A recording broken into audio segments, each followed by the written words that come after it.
une semaine chez le père, une semaine chez la mère, un système qui a toujours ses détracteurs. Mais que pensent aujourd'hui les jeunes adultes soumis à ce rythme pendant leur enfance? Eh bien, c'est l'enquête de cette édition. Pas de grand chelem pour les Bleus. Le 15 de France et l'Irlande se sont quittés sur un nul. 17 partout. Les hommes de Philippe Saint-André peuvent quand même espérer gagner le tournoi Destination. Enfin, à 20h30, la politique, la crise et les victoires de la musique. Ce sera le regard sur la société d'une star populaire. Bonsoir Michel Sardou. Bonsoir. Merci d'être avec nous. À tout à l'heure. À tout à l'heure. Et on commence donc ce journal avec ce nouvel accident de luge. 2 enfants de 5 et 7 ans ont violemment percuté une dameuse hier soir sur une piste fermée de la station des Jets en Haute-Savoie. Le petit garçon est toujours à l'hôpital dans un état grave. Il y a 10 jours, vous vous souvenez, une petite fille avait trouvé la mort dans un accident similaire. Stéphanie Pérez, Clément Le Goff, Virginie Travers.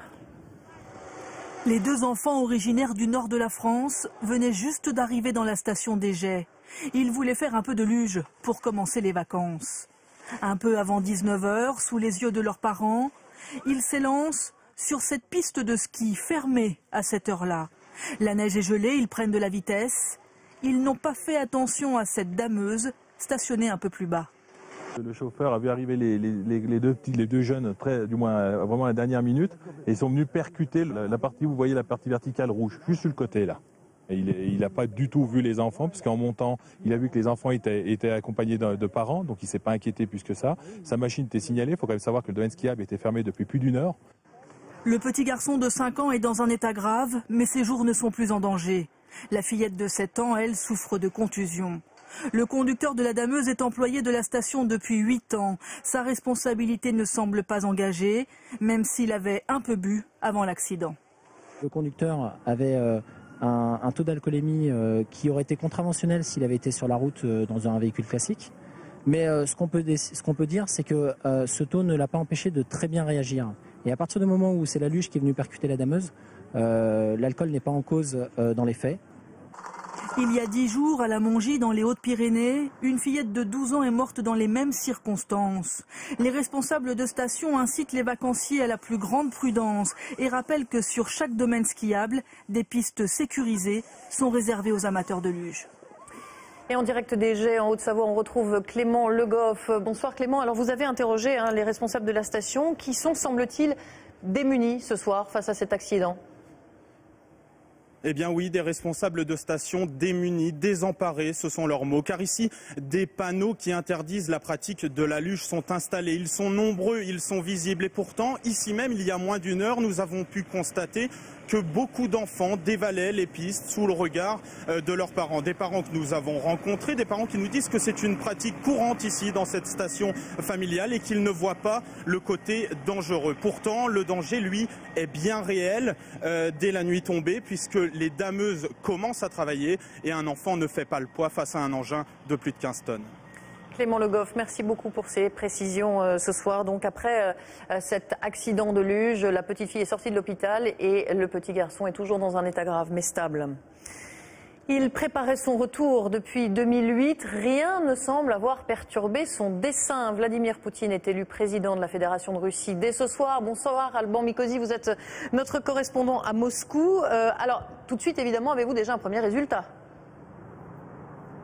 Alors effectivement, des tout derniers résultats nous ont été annoncés. Il donne Vladimir Poutine vainqueur avec un peu plus de 63% des voix.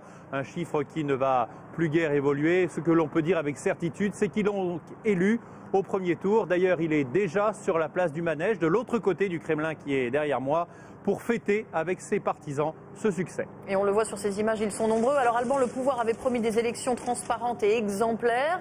Qu'est-ce qu'on peut dire ce soir? Les premiers soupçons de fraude se font jour déjà.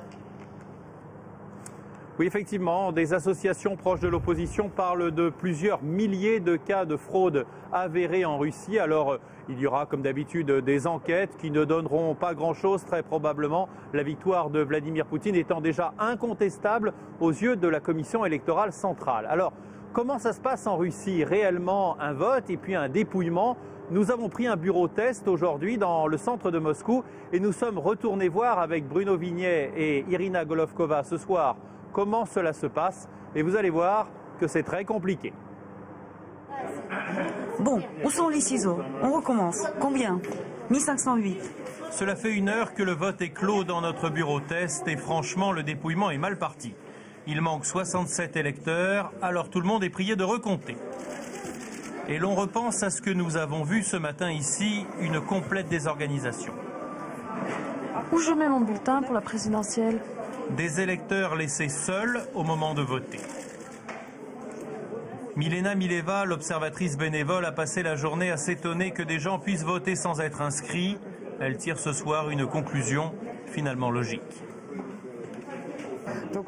Le nombre de gens qui ont voté avec des procurations, 1/3 du total, ne me rend pas très optimiste.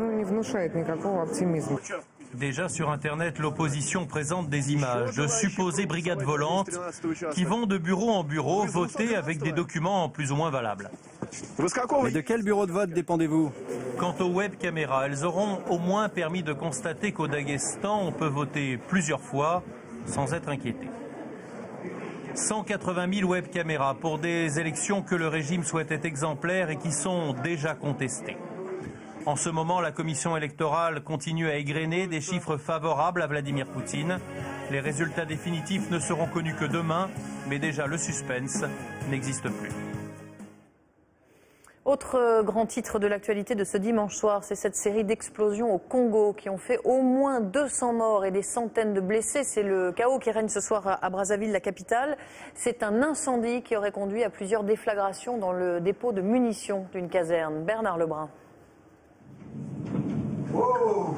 Filmé de l'autre côté du fleuve Zaïre, de Kinshasa, voici la seconde explosion, suivie d'une onde de choc si violente que les vitrines se sont aussi brisées à plusieurs kilomètres.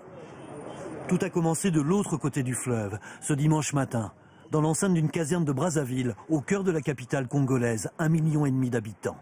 Plus exactement, dans le camp d'un régiment d'artillerie situé dans ce quartier de Mpila. Pour une raison encore inexpliquée, le dépôt d'obus de la caserne a sauté. 3 énormes explosions ont été entendues. Les hôpitaux voisins ont été pris d'assaut, alors que pour certains, les installations médicales ont été partiellement détruites par le souffle des explosions d'obus projetées jusqu'ici. Ce soir, on compterait au moins 200 morts, ainsi que plusieurs centaines de blessés. Tout à coup, on a entendu la détonation au niveau du camp et voilà, c'était une débandade. Les maisons tombaient, les murs tombaient. Saisis de panique, les habitants des rives du fleuve ont pris la direction du centre-ville, provoquant un exode massif. Il semble que le plus grand nombre de victimes se trouve à l'intérieur de la caserne, mais aussi dans une église voisine où se déroulait un office à l'heure de l'explosion. En Pologne, c'est une catastrophe ferroviaire qui a fait 16 morts et une soixantaine de blessés. 2 trains se sont percutés de plein fouet sur un tronçon pourtant rénové récemment. Arnaud Boutet. Un wagon à la verticale, un autre déchiqueté. Le choc a été frontal et sans freinage. À 21h, l'express Varsovie-Cracovie percute un autre train de passagers. On dénombre 16 morts, plus de 60 blessés. Plusieurs rescapés racontent le choc et les instants qui ont suivi. Il y a eu un crash, les lumières se sont éteintes, tout s'est mis à voler. Le wagon s'est tordu comme un accordéon. Nous avons été projetés comme de simples bagages. Nous avons alors entendu des cris, nous avons prié. Cette reconstitution de la télévision polonaise témoigne de la violence du choc. L'accident a eu lieu au nord de Cracovie. Les causes demeurent inconnues, l'erreur humaine n'est pas exclue. Toute la nuit, les secouristes ont tenté de dégager les 350 passagers qui se trouvaient à bord des 10 wagons avec l'aide des habitants des villages voisins. Les trains transportaient des voyageurs français, mais aucun d'entre eux ne figure parmi les morts et les blessés hospitalisés. Cet accident, le plus grave depuis plus de 20 ans, intervient à 3 mois de l'Euro 2012, la grande fête du football qui doit accueillir plus de 600 000 supporters à travers tout le pays. Encore un mot pour vous dire que les corps de Marie Colvin et Rémi Hochlik, tués le 22 février dernier à Homs, en Syrie, ont été rapatriés en France. Les dépouilles de la journaliste américaine et du photographe français sont arrivées ce matin à l'aéroport Charles de Gaulle à bord d'un avion de ligne. Marine Le Pen sur les mêmes terrains que Nicolas Sarkozy. Sécurité, immigration. Au lendemain d'un discours très offensif du candidat UMP, la candidate du Front National était en meeting cet après-midi à Marseille devant 3000 personnes dans une région qui oscille régulièrement entre la droite traditionnelle et l'extrême droite. Elle monte d'un cran, elle monte d'un ton aussi pour conserver son électorat. Guillaume Darret, Benoît Jourdan. Ce sont eux que Nicolas Sarkozy tente à nouveau de séduire. Des sympathisants du Front National qui avaient voté pour lui en 2007. Aujourd'hui, ils ont une autre championne. En 2007, vous aviez voté pour qui, vous? Pour Sarkozy. Malheureusement, mais ça arrive à tout le monde de se tromper, monsieur. J'ai une société, je suis chef d'entreprise. Et pour les entreprises, on ne fait rien. Et Nicolas Sarkozy n'a rien fait pour les sociétés, quoi. Pour eux, Nicolas Sarkozy manque de cohérence. Ils écoutent toujours ses discours mais ne croient plus à ses propositions, comme celle d'étiqueter la viande halal. Si c'est pas Marine Le Pen qui soulève le lièvre, voilà, ben on n'en parlerait pas. Il copie complètement Marine Le Pen, alors maintenant ça suffit. Hier, il dit faut réduire l'immigration. C'est bravo, mais il avait 5 ans pour le faire, il ne l'a pas fait. Pourquoi il attend maintenant le dernier moment pour annoncer ces choses? Face à Nicolas Sarkozy, Marine Le Pen veut donc cogner encore plus fort sur ces thèmes traditionnels du Front National. Elle promet le retour de la double peine et la fin des prestations sociales pour les récidivistes. Marseille est devenu le triste symbole du terrible échec de Nicolas Sarkozy sur l'insécurité. Où est-il le Karcher? Où est-elle? Où est-elle la lutte promise contre la violence? Pourquoi tant de laxisme? Pourquoi toujours trouver des excuses aux voyous et n'avoir jamais la moindre considération pour les victimes? Tout en essayant donc de ne pas perdre un centimètre, pas une voix au profit de Nicolas Sarkozy, Marine Le Pen a une autre priorité d'ici le 16 mars, trouver la quarantaine de parrainages qui lui manquent toujours afin de pouvoir se présenter à l'élection présidentielle. Et la polémique politique du jour est européenne. Le très sérieux hebdomadaire Der Spiegel rapporte dans son édition à paraître demain qu'un pacte initié par Angela Merkel aurait été scellé avec plusieurs dirigeants européens pour ne pas recevoir François Hollande. Ce soir, Berlin dément mollement, Der Spiegel maintient et les partis surfent sur l'info. Stéphane Lépinois. Chaque sommet est l'occasion d'afficher une complicité et Angela Merkel ne s'en cache pas, elle souhaite la réélection de Nicolas Sarkozy. C'est donc je soutiens Nicolas Sarkozy sur tous les plans. Angela Merkel a-t-elle pour autant lancé un appel au boycott de François Hollande? Oui, répond Der Spiegel. Selon l'hebdomadaire allemand, la chancelière et les chefs de gouvernement italiens, espagnols et anglais, tous conservateurs, se sont engagés verbalement à ne pas recevoir le candidat socialiste. Ils seraient scandalisés par la volonté de François Hollande de renégocier le pacte budgétaire européen. Le Spiegel dit tenir cette information de source sûre. Berlin a mollement démenti. Selon le porte-parole d'Angela Merkel, chaque chef de gouvernement européen choisit indépendamment si et comment il souhaite recevoir M. Hollande. En Allemagne, il n'y a pour le moment aucun rendez-vous de prévu. Une polémique qui n'impressionne pas François Hollande. C'est le peuple français qui va décider de son avenir. Ce ne sont pas des dirigeants européens, que je respecte par ailleurs, qui doivent peser sur la décision du peuple français. Nous sommes une grande nation, nous sommes un grand pays qui ne se fait pas commander ses choix par des chefs d'État et de gouvernement amis, mais extérieurs à notre démocratie. Mercredi dernier, le candidat socialiste était à Londres, mais il n'a pas rencontré David Cameron. L'UMP voit dans tout cela un signe de défiance. Il joue le fier à bras, comme dans les cours de récréation, en disant « si j'étais élu, je voudrais renégocier le traité européen sur lequel vous avez passé des semaines pour essayer de sauver l'Europe ». Je crois qu'il essaye d'imaginer un complot. Il y a tout simplement un manque de crédibilité. Absente des débats, l'Europe ressurgit ainsi là où on ne l'attendait pas dans la campagne présidentielle. Et on parle souvent des sondages, bien sûr, dans cette campagne. À la fin, dans quelques semaines, 300 sondages auront été rendus publics au total. L'objectif, représenter au plus près les intentions de vote des Français. Seulement, on le sait, dans l'isoloir, les électeurs ne font pas toujours ce qu'ils déclarent aux sondeurs. De plus, chaque institut a sa méthode, ce qui explique les différences de résultats d'un sondage à l'autre. Les explications de Romain Messier et Claire-Marie Denis. Quel serait le candidat pour lequel il y aurait le plus de chances que vous votiez? Nathalie Arthaud, lutte ouvrière. Jean-Luc Mélenchon, François Hollande, François Bayrou, Nicolas Sarkozy. Pendu au téléphone pendant des heures. Pour réaliser un sondage sur les intentions de vote, les enquêteurs de l'Institut Ipsos doivent interroger 1000 personnes partout en France. Votre choix de vote, madame, est-il définitif ou peut-il définitif. Mais les appels ne se font pas au hasard. Le sondage doit respecter la règle dite des quotas pour le sexe, l'âge ou encore la profession des sondés. Notre but, c'est d'interroger 47% d'hommes et 52,7% de femmes. Pour les professions intermédiaires, les techniciens, on a 25,7%, les ouvriers 19%. Objectif, reconstituer une France en miniature, proche de celle qui ira voter dans quelques semaines. Merci, au revoir. Mais les sondés ne disent pas toujours la vérité sur leur vote. Les résultats bruts de l'enquête ne sont donc pas fiables. À Paris, c'est l'heure du fameux redressement de l'échantillon. Explication, si 5% des sondés disent avoir voté Jean-Marie Le Pen en 2007, alors que celui-ci a obtenu en réalité 10% des voix, alors l'intention de vote de ces personnes sera multipliée par 2. On peut prendre l'image suivante. Mon échantillon, je m'aperçois qu'il est un peu tordu, il est un peu bancal par rapport à ce qu'il devrait être, eu égard à la réalité des votes passés. Eh bien, le redressement, ça consiste à remettre cet échantillon droit, correct. Qu'est-ce que ça fait ? La méthode se veut rigoureuse et scientifique, mais chaque institut a sa propre recette. Résultat, cette semaine, lors de 3 sondages différents, François Hollande oscille entre 29 et 31,5% d'intention de vote, quand Nicolas Sarkozy est crédité, lui, de 25,5 à 28% des voix. Qui dit vrai et qui dit faux ? Impossible de le savoir, selon cet ancien sondeur. Je conseille, moi, aux spectateurs, c'est de prendre la moyenne des sondages, si ça les intéresse beaucoup, les élections, et si on fait la moyenne sur chaque candidat, on est probablement très proche de son vrai score. La moyenne des sondeurs, c'est mieux que chaque sondeur.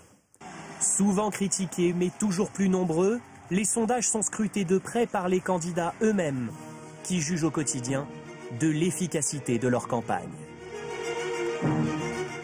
Voilà pour la politique ce soir. La loi voulue par Ségolène Royal avait eu beaucoup d'opposants lors de sa promulgation. Aujourd'hui, 10 ans après, la garde alternée fait toujours débat. Une semaine chez papa, une semaine chez maman, médecins, parents, juges, psy, tout le monde a un avis. Alors nous avons voulu connaître celui des premiers concernés, les enfants. C'est l'enquête de cette édition, témoignage recueilli par Anne Guéry et Ziden Berkous. Cette année, Chloé Argos s'est échappée du nid familial. 20 ans, des études d'infirmière, elle a trouvé une chambre d'étudiante, une toute petite poignée de mètres carrés à Paris. Mais pour elle, c'est bien plus que cela. Ça fait du bien. Ça fait du bien parce que j'ai pas à faire des allers-retours et que maintenant j'ai mon chez-moi. Un chez-soi et un seul après une vie partagée entre son père et sa mère à part égale après le divorce. Elle avait 12 ans, son frère 10, quand ils ont dû s'habituer à avoir 2 maisons. Ma mère, quand elle a déménagé, elle s'est mise à 600 mètres de la maison pour que vraiment ce soit le plus pratique pour nous, qu'on ne change pas d'école, qu'on ne change pas d'amis, de cadre de vie. Je passais donc une semaine chez ma mère et une semaine chez mon père. Et aujourd'hui, elle savoure de ne plus avoir à déménager ses livres, ses cahiers, ses vêtements. Les allers et retours, ce fut pour elle comme un chemin d'obstacles. On n'avait pas l'habitude d'être une semaine qu'avec papa. Et donc voilà, maman nous manquait et c'était difficile pour les deux. Moi, je pense que la garde alternée est une bonne idée quand les parents s'entendent bien. C'est-à-dire quand ils sont d'accord sur l'éducation des enfants, tous deux. Alors, c'était pas du tout le cas pour nous. Mais au bout du compte, malgré toutes les difficultés, Chloé dit qu'elle ne regrette rien. Voilà pourquoi. Et je pense qu'on se serait beaucoup éloigné avec notre père si cette garde n'avait pas été mise en place. Quand il feuillette l'album des souvenirs, Alexandre Serafini, lui, ne trouve rien à redire. Il est là, ça c'est mon père. Donc ma mère et William, mon frère. Une semaine chez l'un, une semaine chez l'autre. Dès l'âge de 7 ans, Alexandre a vite pris le pli. Quand on est vraiment petit, en général, on est super content de retrouver le parent chez qui on n'était pas la semaine précédente. Parce que ça fait plaisir, on va voir son papa, on va voir sa maman. Et puis, après quelques années, ça devient la routine, quoi. Mais dans la routine, il y eut quand même un point noir, les fameuses valises. Voilà, donc maintenant c'est un sac parce que des valises, j'ai dû en casser 4 ou 5 depuis que je suis en garde alternée. Un grand sac toujours à portée de main et tout à transférer, les chaussures, les classeurs d'école et aujourd'hui, l'ordinateur, les chemises et costumes. À 21 ans, Alexandre continue l'alternance et c'est comme une seconde peau chez lui. Il a appris à s'adapter. Au final, mes parents, ils sont un peu différents, surtout sur leur attitude. Mon père, il est beaucoup plus relax. Il rentre à 20h, on mange un peu plus tard, c'est pas grave. On a toujours un peu plus de temps chez mon père. Chez ma mère, faut ranger, faut que ce soit propre. Je dis pas que chez mon papa, c'est dégoûtant. Mais ici, ouais, c'est un peu plus carré. Certains n'y parviennent pas à s'adapter. Alors ils arrivent chez le psychiatre quand c'est trop lourd et surtout quand les parents leur en demandent trop. Les enfants se plaignent beaucoup, qui peuvent être soit, en effet, dans des situations où ils sont un peu les messagers, trop les messagers, qui se sentent trop porteurs de dire à un des parents ce que l'autre ne peut pas dire directement aux parents, ou lorsqu'il y a des véritables conflits éducatifs très importants. Zoé Hodgeberg, 18 ans, elle est musicienne, lycéenne et c'est une pionnière de la résidence alternée. Elle a vécu dès l'âge de 8 mois entre chez son père et chez sa mère. 2 jours chez l'un, 2 jours chez l'autre quand elle était bébé, puis une semaine à l'âge de 10 ans, toute une enfance en alternance. Moi, j'aurais pas imaginé une autre solution, ou peut-être que j'aurais même pu reprocher ça à mes parents, de m'avoir laissé plus chez l'un ou chez l'autre, alors qu'au final, je voulais être autant chez l'un que chez l'autre. Et pour ce qu'elle considère comme une réussite, Zoé rend à ses parents ce qui leur revient. Je suis pas sûre que mes parents avaient très envie de se parler, mais ils ont quand même fait l'effort parce que de toute façon, je pense que si c'était la seule solution pour que ça marche, quoi. Alors aux détracteurs comme aux partisans de la résidence alternée, ces 3 grands enfants disent finalement une seule chose. Oui, les enfants peuvent s'adapter, oui, ils parviennent à surmonter les difficultés, mais aux parents de faire le reste et l'essentiel, ne pas se déchirer. Voilà, c'est dit. Il est 20h20 à suivre dans votre journal. Le Salon de l'Agriculture a fermé ses portes il y a 1 heure après une édition 2012 très politique et plus de 680 000 visiteurs. Suspense et déception cet après-midi au Stade de France. La France et l'Irlande ont fait match nul, 17 partout. L'espoir de Grand Chelem s'est envolé pour les Bleus, mais pas celui de gagner le tournoi Destination. Et puis à 20h30, entretien exclusif avec l'un de nos artistes les plus populaires, Michel Sardou, est notre invité. Mais d'abord, les enfants français sont-ils mieux élevés que les Américains? C'est en tout cas la certitude d'une journaliste américaine dans un livre déjà best-seller. Elle analyse pourquoi les petits Français sont polis et se tiennent mieux à table. Mais au fait, qu'est-ce qu'une éducation à la française ou à l'américaine? Eh bien, c'est le grand format de cette édition. Il est signé de nos correspondants aux États-Unis, Maryse Burgot et Laurent Desbois. Des parents un peu subjugués. Cette journaliste est tout simplement en train de leur dire que nous, les Français, nous serions très doués pour l'éducation de nos enfants. Pamela Druckerman est américaine comme eux, mais elle vit à Paris. Dans son livre, un best-seller aux États-Unis, elle décrit ce qu'elle a observé en France. Je n'ai pas vu les parents français crier en permanence sur leurs enfants et pourtant ils ont l'air d'avoir de l'autorité sur eux, alors que moi, je n'en ai aucune sur ma fille. J'ai vu des enfants piquer des colères, mais ça n'est pas habituel. Et quand je discute avec mes amies françaises au téléphone, pourquoi est-ce qu'elles ne sont jamais interrompues par leurs enfants qui les réclament? On arrive à finir notre conversation. Petite illustration dans un restaurant de Washington. Vive la presse.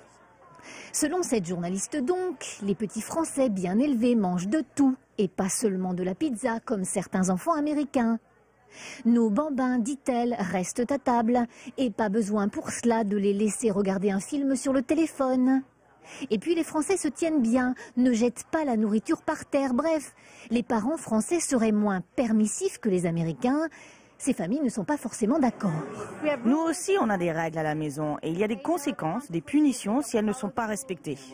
Mais Pamela Druckerman n'en démord pas. Béret français vissé sur la tête, elle est invitée sur tous les plateaux de télévision. Elle surfe sur l'inquiétude des mères américaines qui ne savent plus à quel sein se vouer pour réussir l'éducation de leurs enfants. Là où les Français sont très doués, c'est en se concentrant sur quelques points seulement. Par exemple, les bébés doivent dormir la nuit, les enfants doivent manger des légumes et ne pas interrompre les adultes. Signe des temps, les cours de parentalité se multiplient aux États-Unis. Ces Américains apprennent ici l'art de se faire obéir par leurs enfants. Et par le plus grand des hasards, l'instructrice est française. Les parents français Ils disent, bon, on a des enfants, mais ils restent dans leur coin, ils font leur truc, nous on fait notre truc, alors que les parents américains vont avoir tendance à vraiment les mettre au centre du monde plus.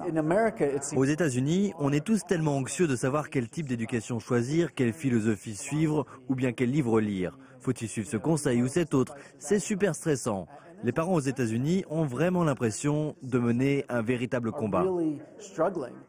Pamela Druckerman, elle-même mère de 3 enfants, vend son livre comme des petits pains. L'an dernier, un autre guide sur l'éducation s'est très bien vendu aux États-Unis. Il vantait les mérites de la stricte éducation chinoise. Et voilà, l'édition très politique du Salon de l'Agriculture 2012, c'est fini. Il a fermé ses portes il y a 1 heure après 9 jours de marathon pour les exposants qui repartent exténués. Il faut dire que plus de 680 000 visiteurs sont venus humer l'air de la campagne. Christophe de Valambra, Lorraine Christophe-Lour. Regarde le lapin. Il y a quelques stars incontournables sur ce Salon de l'Agriculture. Les oreilles. C'était aujourd'hui la dernière occasion pour découvrir, parfois avec un peu d'émotion, les animaux de la ferme. Elles avaient hâte de venir et puis elles découvrent tout, alors c'est super, elles touchent, elles posent des questions, elles apprennent. Jusqu'au dernier moment, il y a toujours autant de monde dans les allées du salon et autant d'ambiance.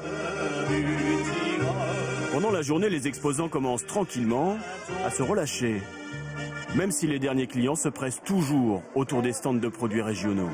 C'est un alors, 1 kilo ou 500 grammes plutôt? 500 grammes. C'est la famille, je les ai amenés chez vous. C'est très bien ça. Il reste pas grand chose, on est parti avec 12 tonnes de fromage de chez nous et on va pas ramener grand chose à la maison. C'est un bon salon. C'est un bon salon, comme chaque année, c'est toujours aussi bien. Toujours aussi bien, mais après 9 jours à ce rythme, pour certains, il est quand même temps que ça se termine. Le dimanche, c'est bien quand ça arrive. Ça a été éprouvant? Oui, mais parce que les nuits sont courtes. On se couche tard et on se lève tôt, alors. Il faut dire que les éleveurs sont restés nuit et jour auprès de leurs bêtes. Ils ont mangé, dormi, vécu ici pendant toute la durée du salon. On vit vraiment en famille pendant 1 semaine. Quoi. Alors comment c'était? C'était bien sympathique. Bon, les nuits sont quand même assez courtes, assez bruyantes, des fois il faut le dire. Mais bon, ça fait partie du salon, je pense. Dès demain, les animaux regagneront leur campagne. À Paris, resteront les souvenirs de quelques belles rencontres. Un week-end de sport avec d'abord la déception du 15 de France qui voit s'envoler la perspective de réaliser le Grand Chelem après le match nul face à l'Irlande cet après-midi. Mené de 11 points avant la mi-temps, les Bleus sont revenus de loin mais n'ont pas trouvé les ressources nécessaires pour faner le trèfle. Grégory Naboulet, Vincent Bouffartigue. Il n'y aura pas de Grand Chelem cette année. Dans les vestiaires ce soir, le match nul a goût de défaite. Ces visages sont les visages d'un 15 de France qui en a gros sur le cœur. Voilà, ça me fait chier quand je vois qu'on soit comme ça, qu'on soit frustré parce qu'on avait la place et on se met dans la difficulté tout seul et encore une fois on ne fait pas ce qu'on dit et c'est embêtant. Le fighting spirit irlandais, ça tout le monde connaît. Les Verts ne sont pas du genre à se cacher lorsqu'il faut mettre la tête, mais sans exagérer, on peut dire que cet après-midi l'Irlande a eu sa dose de réussite. Interception de Tommy Bowe. Et c'est le premier essai. L'ailier irlandais qui se sent pousser des ailes au moment d'aller défier Clément Poitronneau pour le deuxième essai. À Saint-Denis, même le temps leur rappelle le pays. Ce n'est pas compliqué à la pause. Les Irlandais mènent 17-6. Tout leur sourit. Vraiment tout. Heureusement, il y a une seconde mi-temps et surtout un petit jeune nommé Wesley Fofana qui passe ses dimanches à marquer des essais. C'est le 3e en 3 matchs, le seul des Bleus cet après-midi. En 20 minutes, la France comble ses 11 points de retard, 17-17 après cette pénalité de Morgan Parra. Le problème, c'est qu'après ça, le score ne bougera pas. On est plus déçus que contents, même s'il y a une belle réaction, qu'on va chercher le match nul, on voulait aller chercher la victoire, mais c'est vrai qu'il y a quand même des regrets, ce soir. Mais tout n'est pas forcément perdu. La France peut encore gagner le tournoi à condition de gagner ses 2 derniers matchs, à commencer par l'Angleterre, dès dimanche prochain. Et dans le reste de l'actualité sportive de ce dimanche, du ski et 2 titres en 2 jours pour le Français Martin Fourcade aux mondiaux de biathlon, de la boxe, la déception, la frustration de Jean-Marc Mormec après sa défaite hier soir à Düsseldorf. Et puis du football, le PSG qui reprend la tête de la Ligue 1 après s'être imposé face à Ajaccio tout à l'heure. Audrey Richier. Le Parc des Princes retrouve de la voix. Après 3 matchs sans victoire, le PSG est enfin digne de son statut face à Ajaccio. Javier Pastore conclut une belle action collective. Puis Jérémy Ménez marque pour le 2-0. Revenu au score, les Corses encaissent 2 autres buts en fin de match par O'Haro, puis Néné. Paris profite du match nul de Montpellier pour reprendre la tête de la Ligue 1. Lille reste 3e. Marseille et Lyon, qui ont perdu hier soir, voient les sommets s'éloigner, alors que Sochaux, Auxerre et Ajaccio luttent pour ne pas descendre. Trop grand, trop fort, trop rapide, Vladimir Klitschko reste champion du monde des lourds. Hier soir, l'Ukrainien n'a laissé aucune chance à Jean-Marc Mormec. 10 minutes de combat, pas plus, et le Français tombe sous les coups de son adversaire. L'arbitre siffle la fin de la partie, trop tôt selon Mormec. Pour moi, c'était juste un petit peu prématuré. Mais après, comme je l'ai dit, c'est un grand champion et ça se trouve que j'aurais peut-être fait quelques rounds de plus. C'est tout, quoi. Il va peut-être s'arrêter au 5e. Mais bon, il a gagné, il frappe très fort, il est grand, il est difficile à combattre. Martin Fourcade, le sportif français du week-end. En Allemagne, il remporte 2 titres de champion du monde de biathlon, en sprint et en poursuite. Pas forcément le plus adroit au tir. Il rattrape ses erreurs à ski. En quelques secondes, il sème son concurrent suédois et file vers le 3e titre de sa carrière. Et dire qu'il n'a que 23 ans. Restez avec nous tout de suite, 20h30 le dimanche. Michel Sardou est notre invité. Michel Sardou, bonsoir. Merci beaucoup d'être avec nous sur le plateau de France 2 ce soir. À l'instant, parce que vous avez regardé attentivement le journal, vous regardiez les images de sport et vous disiez ça c'est terrible. Qu'est-ce que vous voulez dire? Le ski de fond avec le fusil, c'est terrible. Biathlon? Ouais, biathlon, c'est affreux. Qu'est-ce qui vous impressionne? C'est la force physique. C'est la force physique, l'effort physique. Il y a eu aussi le 17-17 France-Irlande. C'est comme tu vois, je porte un trèfle irlandais, donc je supporte les deux équipes. Donc je suis content qu'ils aient été à égalité. Et